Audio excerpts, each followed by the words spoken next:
ആദ്യം തന്നെ ഷുഗർ ഒന്ന് കാരമലൈസ് ചെയ്തെടുക്കാം. ഈ ഒരു കപ്പിലാണ് ഇതിലെ എല്ലാ ഇൻഗ്രീഡിയൻസും എടുക്കുന്നത്.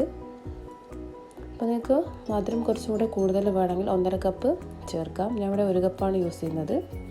പൊടിച്ച പഞ്ചസാരയാണ്. അപ്പോൾ ഫ്ലെയിം ഒന്ന് നന്നായി കൂട്ടി വെക്കുക.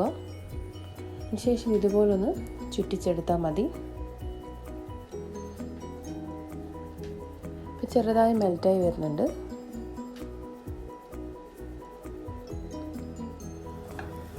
അപ്പോൾ ഇടയ്ക്ക് ഇതുപോലെ ഒന്ന് എടുത്ത് ചുറ്റിച്ച് കൊടുക്കാം, അല്ലെങ്കിൽ അടി പിടിച്ച് ഒരു കരിഞ്ഞ സ്മെല്ല് വരാനും അതുപോലെ ഇതിൻ്റെ ടേസ്റ്റ് തന്നെ മാറാനും ചാൻസ് ഉണ്ട്. അപ്പോൾ ഇതിൽ ഷുഗർ മാത്രമേ ചേർത്ത് കൊടുത്തിട്ടുള്ളൂ, വെള്ളമൊന്നും ഇടിയിട്ടില്ല. കുറച്ച് കഴിയുമ്പോൾ ഇതുപോലെ നന്നായി മെൽറ്റായി വരും. അധികം കരിഞ്ഞു പോകാൻ പാടില്ല. അപ്പോൾ ഇപ്പോൾ ഒക്കെ ചെയ്ത് കൊടുക്കുന്നത് ഫുൾ ഫ്ലെയിമിലിട്ട് തന്നെയാണ്. അപ്പം ശേഷം നേരത്തെ എടുത്ത ഷുഗർ എടുത്ത ആ സെയിം ഗ്ലാസ്സിൽ തന്നെ 1 കപ്പ് വെള്ളം ചേർത്ത് കൊടുക്കാം. അതിന് ശേഷം ഇതുപോലെ ഒന്ന് നന്നായി മിക്സ് ചെയ്തെടുക്കാം. അപ്പോൾ കാരമലൈസ് ചെയ്തതുകൊണ്ട് തന്നെ വെള്ളം ഒഴിക്കുമ്പോൾ അത് കട്ടയായി വരും.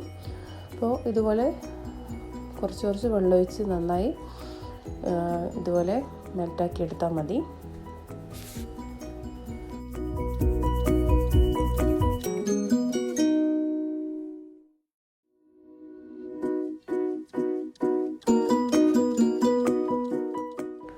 അപ്പോൾ ഇനി ചേർക്കാനുള്ളത് സൺഫ്ലവർ ഓയിലാണ് ചേർക്കുന്നത്. സൺഫ്ലവർ ഓയിലിന് പകരം നിങ്ങൾക്ക് ബട്ടറും യൂസ് ചെയ്യാം. ഞാൻ ഇവിടെ 1/2 കപ്പ് ആണ് ചേർത്ത് കൊടുക്കുന്നത്. അത് ഒരു 3/4 കപ്പ് വരെ ചേർത്ത് കൊടുക്കാം. ഈ സെയിം അളവിൽ തന്നെ നമുക്ക് ബട്ടറും യൂസ് ചെയ്യാം. അതിനുശേഷം നന്നായി തിളച്ച് വരുന്നുണ്ട്. നന്നായി തിളക്കുമ്പോൾ അതിലേക്ക് 1 കപ്പ് ഉണക്കമുന്തിരി ചേർത്ത് കൊടുക്കാം. നിങ്ങൾക്ക് ഡ്രൈ ഫ്രൂട്ട്സൊക്കെ നന്നായി ഇഷ്ടമാണെങ്കിൽ കുറച്ചും കൂടെ ആഡ് ചെയ്ത് കൊടുക്കാം. ഞാൻ ഇവിടെ ഉണക്കമുന്തിരിയും അതുപോലെ ആൽമണ്ടും മാത്രമാണ് യൂസ് ചെയ്യുന്നത്. നിങ്ങൾക്ക് ഡേറ്റ്സും അതുപോലെ ഏത് ഡ്രൈ ഫ്രൂട്ടാണ് ഇഷ്ടമെന്ന് വെച്ചാൽ അതിനനുസരിച്ച് എല്ലാ ഡ്രൈ ഫ്രൂട്ടും എടുക്കാം. അപ്പോൾ ഒരു 5 മിനിറ്റിന് ശേഷം അതൊന്ന് ഫ്ലെയിം ഓഫ് ചെയ്ത് സൈഡിലേക്ക് മാറ്റി വെക്കാം. ഇനി ഡ്രൈ ഇൻഗ്രീഡിയൻസ് റെഡിയാക്കി എടുക്കാം. ഒരു പാത്രം എടുത്ത് അതിലേക്ക് 1.5 കപ്പ് മൈദ ചേർത്ത് കൊടുക്കാം. പിന്നെ ചേർക്കാനുള്ളത് ബേക്കിംഗ് പൗഡർ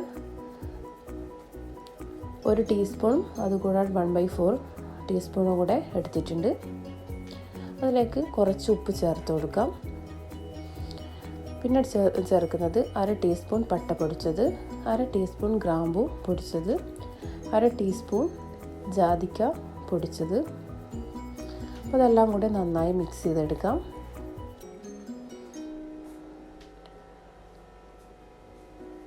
വേണമെങ്കിൽ നിങ്ങൾക്ക് ഏലക്കായ് പൊടിച്ചതും കൂടെ ചേർക്കാം, കുറച്ചും കൂടെ ടേസ്റ്റ് ആയിരിക്കും. ശേഷം നന്നായി അരിച്ചെടുക്കാം.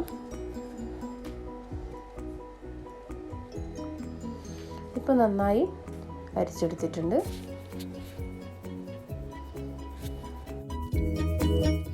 ഇപ്പോൾ നേരത്തെ അരിച്ചു വെച്ചിട്ടുള്ള ഈ മൈദേനെ ഒന്നുകൂടെ ഒന്ന് മിക്സാക്കി വെക്കാം. അടുത്തത് 2 മുട്ട നന്നായി ഒന്ന് ബീറ്റ് ചെയ്യാം. അപ്പോൾ നന്നായി ബീറ്റ് ചെയ്ത് സൈഡിലേക്ക് മാറ്റി വെച്ചിട്ടുണ്ട്. അപ്പോൾ നേരത്തെ റെഡിയാക്കി വെച്ചിട്ടുള്ള ഗ്രേപ്സാണിത്. അതായത് ഇതുപോലെ ഒന്ന് പൊങ്ങി വന്നിട്ടുണ്ട്. ഇതിപ്പോൾ ചെറിയ ചൂട് മാത്രമേ ഉള്ളൂ. അപ്പോൾ അതിലേക്ക് ഇനി ചേർക്കാനുള്ളത് 2 കൈപ്പിടിയിൽ ആൽമണ്ട് ചേർത്ത് കൊടുക്കാം, ബദാം. നമുക്ക് ഏത് ഡ്രൈ ഫ്രൂട്ട് വേണമെങ്കിലും യൂസ് ചെയ്യാം.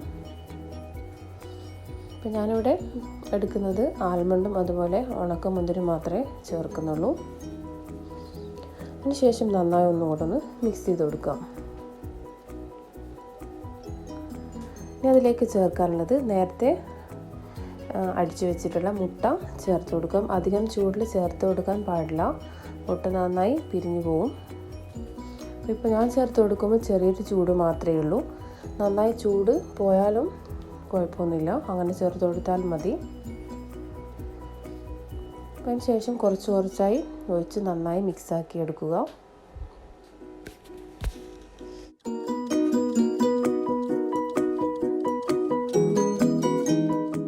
അപ്പോൾ മുട്ട ചേർത്ത് ഇതുപോലെ നന്നായി മിക്സാക്കി എടുത്തിട്ടുണ്ട്.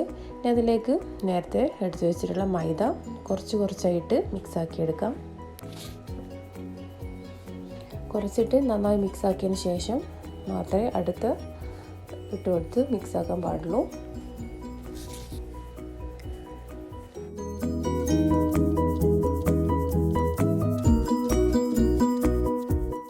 ഇപ്പോൾ എല്ലാം കൂടെ നന്നായി മിക്സാക്കി എടുത്തിട്ടുണ്ട്. ഈ ഒരു കൺസിസ്റ്റൻസിയിലാണ് വേണ്ടത്. ഇപ്പോൾ കുറച്ചുകൂടെ കട്ടിയായിട്ടുണ്ടെങ്കിൽ നിങ്ങൾക്ക് കുറച്ച് ചൂടുവെള്ളം ഒഴിച്ചതിന് ശേഷം നന്നായി മിക്സാക്കി എടുക്കാം.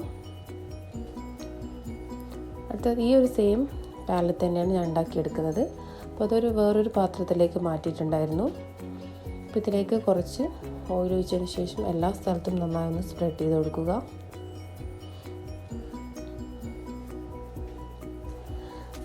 ഓയിൽ ഇതുപോലെ സ്പ്രെഡ് ചെയ്തതിന് പകരം നിങ്ങൾക്ക് ബട്ടർ പേപ്പർ വെച്ചിട്ടും ചെയ്യാം. അപ്പോൾ അടിയിൽ പിടിക്കാൻ ചാൻസ് കുറവായിരിക്കും. അതിനുശേഷം നേരത്തെ റെഡിയാക്കി വെച്ചിട്ടുള്ള കേക്കിൻ്റെ ബാറ്റർ ഇതിലേക്കൊന്ന് ഒഴിച്ചു കൊടുക്കാം. അപ്പോൾ നല്ല കളറാണ് കാണുമ്പോൾ തന്നെ. ആ പ്ലം കേക്കിൻ്റെ കറക്റ്റ് ആ ഒരു സെയിം കളറിൽ തന്നെ കിട്ടിയിട്ടുണ്ട്. അതിനുശേഷം കുറച്ച് കാഷ്യൂ നട്ടും അതുപോലെ കുറച്ച് ആൽമണ്ടും വെച്ച് ഒന്ന് ഡെക്കറേറ്റ് ചെയ്യാം.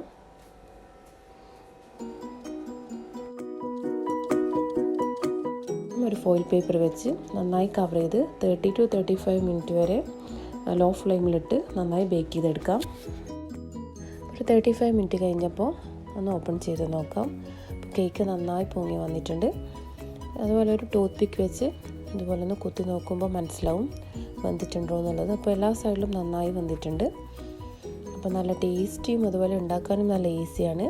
കറക്റ്റ് ആ ഒരു സെയിം അളവ് തന്നെ എല്ലാ ഇൻഗ്രീഡിയൻസും എടുത്താൽ മതി. അപ്പോൾ കറക്റ്റ് പെർഫെക്റ്റ് ആയിട്ടുള്ള പ്ലം കേക്ക് നിങ്ങൾക്ക് ഉണ്ടാക്കിയെടുക്കാൻ പറ്റും. അപ്പോൾ എല്ലാവരും ട്രൈ ചെയ്ത് നിങ്ങളെ കമൻസിൽ അറിയിക്കാൻ മറക്കരുത്. വീഡിയോ ഇഷ്ടപ്പെട്ടാൽ ഫ്രണ്ട്സിനൊക്കെ ഒന്ന് ഷെയർ ചെയ്ത് കൊടുക്കുക.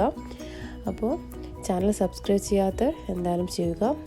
അപ്പോൾ ഇൻഷാ അല്ലാഹ് എല്ലാവരും സബ്സ്ക്രൈബ് ചെയ്യുക. വീഡിയോ ഇഷ്ടപ്പെട്ടാൽ ലൈക്ക്, ഷെയർ, സബ്സ്ക്രൈബ്. അപ്പോൾ ഇൻഷാ അല്ലാഹ് വേറൊരു വീഡിയോ ആയിട്ട് കാണാം. Thanks for watching.